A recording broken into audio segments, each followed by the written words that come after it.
A Muslim taxi driver is stabbed for his religious beliefs in Manhattan. A suspicious fire is set at the site of a planned mosque in Tennessee. 5 teenagers are charged with harassing worshippers and firing a shotgun outside a mosque upstate. This kind of reminds me of how it was immediately after 9/11.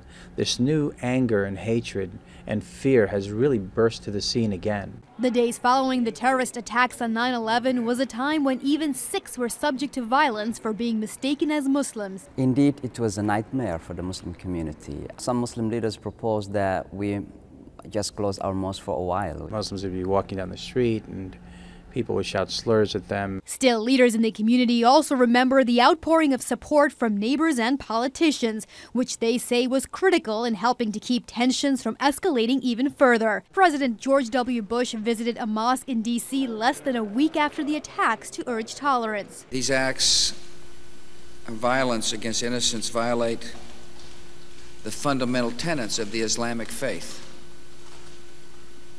And it's important for my fellow Americans to understand that.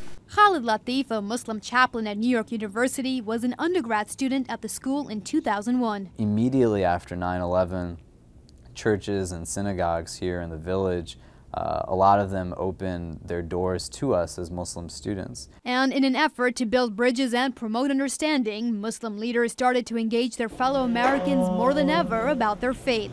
Reverend Chloe Breyer adds interfaith and activist groups also work to make sure civil rights would not be a casualty of 9/11 as well. I think we saw from 2003 till about, really about a year ago or even 9 months ago, an understanding that the balance between national security and civil rights was a delicate one, and that we didn't want to sacrifice some of our most basic liberties in the attempt to protect our nation. Now, 9 years later, with plans for an Islamic community center and mosque 2 blocks from Ground Zero at the center of a national debate, no matter what the resolve, the emotions already stirred will continue to affect future dialogue and decisions. Shazia, New York 1.